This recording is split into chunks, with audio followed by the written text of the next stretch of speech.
Hi friends, എല്ലാവർക്കും recipes കിച്ചണിലേക്ക് സ്വാഗതം. ഇന്ന് ഞാൻ വന്നിട്ടുള്ളത് വളരെ സിമ്പിളായിട്ട് ഉണ്ടാക്കിയെടുക്കാൻ പറ്റുന്നതും അതുപോലെ തന്നെ നല്ല ടേസ്റ്റും ആയിട്ടുള്ളൊരു മുട്ട ബജ്ജിയുടെ റെസിപ്പിയും ആയിട്ടാണ്. നമുക്ക് നോമ്പ് തുറക്കുന്ന ടൈമിലേക്കൊക്കെ ഉണ്ടാക്കിയെടുക്കാൻ പറ്റുന്ന വളരെ ഈസി ആയിട്ടുള്ളതും അതുപോലെ തന്നെ നല്ല ടേസ്റ്റി ആയിട്ടുള്ള റെസിപ്പിയാണ്. അപ്പോൾ എല്ലാവരും ട്രൈ ചെയ്ത് നോക്കുക. അതുപോലെ നമ്മുടെ ഈ ഒരു ചാനൽ ആദ്യമായിട്ട് കാണുന്ന ഒരുപാട് കൂട്ടുകാരുണ്ടാവും. അപ്പോൾ ഇതുവരെ ചാനൽ സബ്സ്ക്രൈബ് ചെയ്തിട്ടില്ല എന്നുണ്ടെങ്കിൽ വീഡിയോയുടെ തൊട്ട് താഴെ കാണുന്ന ആ ഒരു സബ്സ്ക്രൈബ് ബട്ടണും അതിന് തൊട്ടടുത്ത് തന്നെയുള്ള ആ ഒരു ബെല്ലൈക്കണിൽ ഓൾ എന്നുള്ള ഓപ്ഷനും കൂടെ ഒന്ന് സെലക്ട് ചെയ്യാം. എന്നാൽ മാത്രം ഞാൻ ഇതുപോലെ വീഡിയോസൊക്കെ അപ്ലോഡ് ചെയ്യുമ്പോൾ നിങ്ങൾക്ക് അതിന് നോട്ടിഫിക്കേഷൻ ലഭിക്കുകയുള്ളൂ.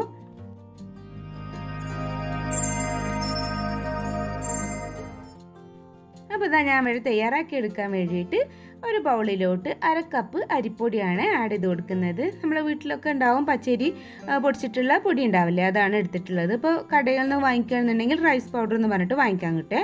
പിന്നെ അതാ 1/2 കപ്പ് തന്നെ ഞാൻ കടലപ്പൊടിയും കൂടി ആഡ് ചെയ്ത് കൊടുക്കുന്നുണ്ട് കേട്ടോ. അപ്പോൾ രണ്ടും ഒരേ അളവിൽ തന്നെ എടുക്കണം. അപ്പോൾ കൂടുതലായിട്ട് എടുക്കുന്നുണ്ടെന്നുണ്ടെങ്കിൽ ഇതേ അളവിൽ ഇരട്ടിയായിട്ട് സെയിം അളവിൽ തന്നെ എടുക്കുക കേട്ടോ. പിന്നെ ഒരു ടീസ്പൂണോളം കാശ്മീരി ചില്ലി പൗഡറാണ് ആഡ് ചെയ്ത് കൊടുത്തിട്ടുള്ളത്, നല്ലൊരു കളർ കിട്ടാനും കൂടെ വേണ്ടിയിട്ടാണ്. പിന്നെ അതാ ഒരു ആവശ്യമായിട്ടുള്ള ഉപ്പും കൂടി ആഡ് ചെയ്ത് കൊടുക്കുന്നുണ്ട്. ഏകദേശം ഞാൻ 1/2 ടീസ്പൂണോളം ഉപ്പും കൂടി എടുത്തിട്ടുണ്ട് കേട്ടോ. പിന്നെ ഒരു 1/4 ടീസ്പൂണോളം കായപ്പൊടി ആട്ടോ ഞാൻ എടുത്തിട്ടുള്ളത്. അതും കൂടി ഇതിലേക്ക് ആഡ് ചെയ്യുമ്പോൾ നല്ലൊരു ടേസ്റ്റ് ഉണ്ടാവും നമ്മുടെ ഒരു ബാറ്ററിന്. അതിന് വേണ്ടിയിട്ടാണ് ഞാൻ കുറച്ച് കായപ്പൊടിയും കൂടി ആഡ് ചെയ്ത് കൊടുത്തിട്ടുള്ളത്. ഇതെല്ലാം കൂടെ നന്നായിട്ടൊന്നങ്ങ് മിക്സ് ചെയ്തെടുക്കുക. അതുപോലെ തന്നെ നമ്മുടെ ഈ ഒരു വീഡിയോ ഇഷ്ടമായിട്ടുണ്ടെന്നുണ്ടെങ്കിൽ ഒന്ന് ലൈക്ക് ചെയ്യാനും അതുപോലെ തന്നെ യൂസ്ഫുൾ ആയിട്ട് തോന്നുന്നുണ്ടെങ്കിൽ നിങ്ങളുടെ ഫ്രണ്ട്സും റിലേറ്റീവ്സായിട്ടൊക്കെ ഒന്ന് ഷെയർ ചെയ്യാനും കൂടെ മറക്കരുത്. പിന്നെ നിങ്ങളുടെ ഫീഡ്ബാക്ക് ഒന്ന് കമൻ്റ് ആയിട്ടും കൂടെ ചെയ്യണേ. ഇനി നമുക്കിതിലേക്ക് കുറേശ്ശെ വെള്ളം ഒഴിച്ചു കൊടുക്കുക കേട്ടോ. അപ്പോൾ ഞാനിവിടെ പച്ചവെള്ളം കേട്ടോ എടുത്തിട്ടുള്ളത്. കുറേശ്ശെ ഇതുപോലെ ഒഴിച്ചു കൊടുത്തിട്ട് നന്നായിട്ടങ്ങ് കുഴച്ചെടുക്കുക. അപ്പോൾ കൈ ഉപയോഗിച്ചിട്ട് തന്നെ ഇതുപോലെ കുഴച്ചെടുക്കാൻ നോക്കുക കേട്ടോ. അങ്ങനെ ആകുമ്പോൾ നമ്മുടെ ആ ഒരു മാവ് നല്ലൊരു സോഫ്റ്റ് ആയി വരും. അതിനും കൂടെ വേണ്ടിയിട്ടാണ്.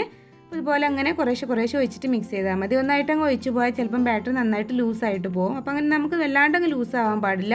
ആ ഒരു കറക്റ്റ് ലെവൽ തന്നെ കിട്ടാനും കൂടെ വേണ്ടിയിട്ടാണ് കേട്ടോ ഇതുപോലെ അങ്ങ് മിക്സ് ചെയ്തെടുക്കുന്നത്. അപ്പോൾ അതാ ഈ ഒരു രീതിയിലാണ് കേട്ടോ അപ്പോൾ ഞാൻ കുഴച്ചെടുത്തിട്ടുള്ളത്. നമുക്ക് ഇതിലേക്ക് കുറച്ച് ഇൻഗ്രീഡിയൻസും കൂടെ ആഡ് ചെയ്ത് കൊടുക്കാണ്ട് അതും കൂടെ ആഡ് ചെയ്തിട്ട് ഇനി കുറവായിട്ട് തോന്നുന്നുണ്ടെങ്കിൽ അപ്പോൾ വെള്ളം ആഡ് ചെയ്ത് കൊടുത്താൽ മതി.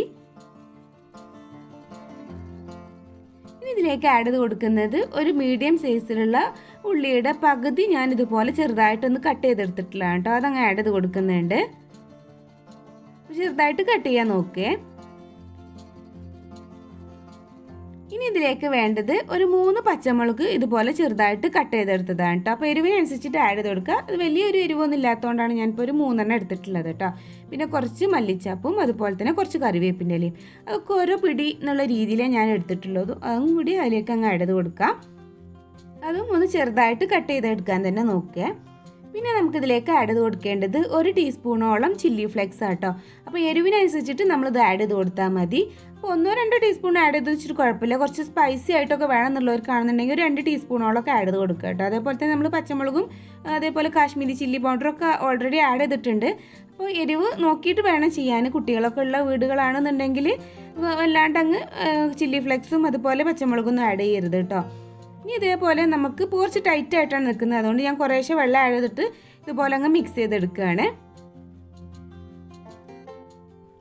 അപ്പോൾ ഇതാ ഇതുപോലെ ലൂസാക്കി എടുത്തിട്ടുണ്ട്. കുറച്ച് ടൈറ്റ് തന്നെയാണ്. നമുക്കിങ്ങനെ മുക്കി എടുത്തിട്ട് ഫ്രൈ ചെയ്യാൻ പറ്റുന്ന രീതിയിലേ മാവ് ആക്കി എടുക്കാൻ പാടുള്ളൂ. അപ്പോൾ നമുക്കിതൊരു അരമണിക്കൂർ ഒന്ന് റെസ്റ്റ് ചെയ്യാൻ വെക്കേണ്ട. അപ്പോൾ നമ്മൾ നോമ്പ് തുറക്കുന്നതിൻ്റെ കുറച്ച് മുമ്പ് ഇതുപോലെ മാവ് ഉണ്ടാക്കിയിട്ട് കുറച്ച് മുമ്പ് ഫ്രൈ ചെയ്തെടുത്താൽ മതി. അങ്ങനെ ആകുമ്പോൾ നല്ലൊരു മൊരിച്ചിലുണ്ടാവും, കഴിക്കാൻ നല്ല ടേസ്റ്റ് ഉണ്ടാവും കേട്ടോ. അപ്പോൾ ഞാനിതാ ഇപ്പോൾ ഇത് മൂടി വെക്കുകയാണ്. അപ്പം ഇനി ഞാൻ നോമ്പ് തുറക്കുന്നതിൻ്റെ ഒരു അരമണിക്കൂർ മുമ്പേ ഇത് ഫ്രൈ ചെയ്തെടുക്കുള്ളൂ. ഇതൊരു സൈഡിലോട്ട് മാറ്റി വെക്കാം. പിന്നെ നമ്മൾ റെഡിയാക്കി വെക്കേണ്ട മറ്റൊരു കാര്യം എന്താ വെച്ചാൽ ഇതിലേക്ക് കോഴിമുട്ടയാണ്. ഇപ്പോൾ ഇതാ ഞാൻ ഇവിടെ 4 കോഴിമുട്ട പുഴുങ്ങിയെടുത്തിട്ടുണ്ട്. ഇതുപോലെ 4 പീസാക്കിയിട്ടാണ് കേട്ടോ കട്ട് ചെയ്തെടുക്കുന്നത്. ഒരു കോഴിമുട്ട വെച്ചിട്ട് 4 പീസാക്കിയിട്ടാണ് എടുക്കുന്നത്. ഇതേപോലെ ഞാൻ 4 പീസാക്കിയിട്ട് എടുക്കുക കേട്ടോ. അപ്പോൾ എല്ലാ കോഴിമുട്ടയും ഇതേപോലെ ഒന്ന് കട്ട് ചെയ്തും കൂടെ വെച്ചാൽ മതി. അപ്പോൾ ഇതാ കോഴിമുട്ടയും ഞാൻ ഇതുപോലെ അങ്ങ് കട്ട് ചെയ്ത് വെച്ചിട്ടുണ്ട് കേട്ടോ. ഇനി നമ്മൾ എങ്ങനെയാണ് ഇത് ഫ്രൈ ചെയ്തെടുക്കുന്നത് എന്നുള്ളത് നോക്കാം. ഇപ്പോൾ ഇതാ മാവ് അരമണിക്കൂറൊക്കെ റെസ്റ്റ് ചെയ്യാൻ വെച്ച് ടൈമൊക്കെ കഴിഞ്ഞിട്ടുണ്ട്. ഇനി നമുക്കിതൊന്ന് അങ്ങ് മിക്സ് ചെയ്ത് കൊടുക്കാം. ഇനിയിപ്പോൾ അഥവാ നമ്മുടെ മാവ് കുറച്ച് ലൂസായിട്ട് നിൽക്കുന്നുണ്ടെന്നുണ്ടെങ്കിൽ ഒരു 1/2 ടീസ്പൂണോളം കടലപ്പൊടിയും 1/2 ടീസ്പൂണോളം അരിപ്പൊടിയും കൂടി ഇട്ടിട്ട് ഒന്നങ്ങ് ടൈറ്റാക്കി എടുത്താൽ മതി. ലൂസ് ആവുകയെന്നുണ്ടെങ്കിൽ രണ്ടും ഒരേ അളവിൽ തന്നെ ആഡ് ചെയ്ത് കൊടുത്താൽ മതി. ഇപ്പോൾ ഞാൻ ഫ്രൈ ചെയ്തെടുക്കാൻ വേണ്ടിയിട്ട് ഞാൻ സൺഫ്ലവർ ഓയിൽ ആട്ടോ എടുത്തിട്ടുള്ളത്. അത് ഏകദേശം ചൂടായിട്ട് വരുന്നുള്ളൂ. ഇപ്പോൾ അത് നന്നായിട്ട് ചൂടായിട്ട് വന്നിട്ടുണ്ട്. അപ്പോൾ നമ്മുടെ ആ കട്ട് ചെയ്ത് വെച്ചിട്ടുള്ള ഓരോ കോഴിമുട്ട ഈ ഒരു മാവിൽ അങ്ങ് ഇട്ടിട്ട് മുക്കിയിട്ട് ഇതുപോലെ അങ്ങ് ആ ഒരു എണ്ണയിലേക്ക് അങ്ങ് ഇട്ട് കൊടുത്താൽ മതി കേട്ടോ. അപ്പോൾ അതിൽ എത്രത്തോളം പോവും അതിനനുസരിച്ചിട്ട് നമ്മൾ അങ്ങ് ഇട്ട് കൊടുക്കുക. അപ്പോൾ ഒരു മീഡിയം ഫ്ലെയിമിൽ വെച്ചാൽ മതിയേ. എണ്ണ ചൂടായി വന്നതിന് ശേഷം മീഡിയം ഫ്ലെയിമിലോട്ട് മാറ്റിയാൽ മതി. ഫുൾ ഫ്ലെയിമിലൊന്നും ഇടരുത് കേട്ടോ. അങ്ങനെ ആകുമ്പോൾ പെട്ടെന്ന് തന്നെ അങ്ങ് കളർ ചേഞ്ച് ആയിട്ട് പോവുകയും ചെയ്യും, മാവ് അങ്ങ് വേവായിട്ട് കിട്ടില്ല. അപ്പോൾ ഏകദേശം താഴ്ഭാഗം ഇങ്ങനെ ആയി വന്നപ്പോൾ ഞാൻ ഇതൊന്നങ്ങ് മറിച്ചിട്ട് കൊടുക്കുന്നുണ്ട്.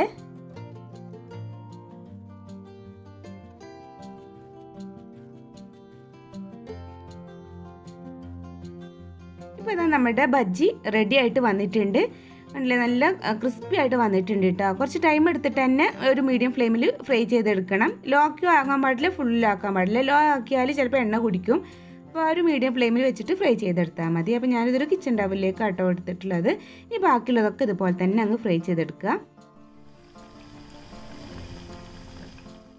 ഇപ്പോൾ ഇതാ മുട്ട ബജ്ജി ഞാൻ മൊത്തം ഫ്രൈ ചെയ്ത് കോരി എടുത്തിട്ടുണ്ട്. അപ്പോൾ അതാ നമ്മുടെ ടേസ്റ്റി ആയിട്ടുള്ള മുട്ട ബജ്ജി റെഡി ആയിട്ടുണ്ട്. എല്ലാവരും ഒന്ന് ട്രൈ ചെയ്ത് നോക്കുക. നല്ല ക്രിസ്പിയാണ്, കഴിക്കാൻ നല്ല ടേസ്റ്റിയാണ്. ട്രൈ ചെയ്ത് നോക്കിയതിന് ശേഷം നിങ്ങളുടെ ഫീഡ്ബാക്ക് എന്നെ അറിയിക്കാൻ മറക്കരുത്. അപ്പോൾ ഇൻഷാ അല്ലാഹ് ഇനി ഒരു പുതിയ വീഡിയോ ആയിട്ട് വരുന്നവരേക്കും ബായ്. Thank you. അസ്സലാമു അലൈക്കും.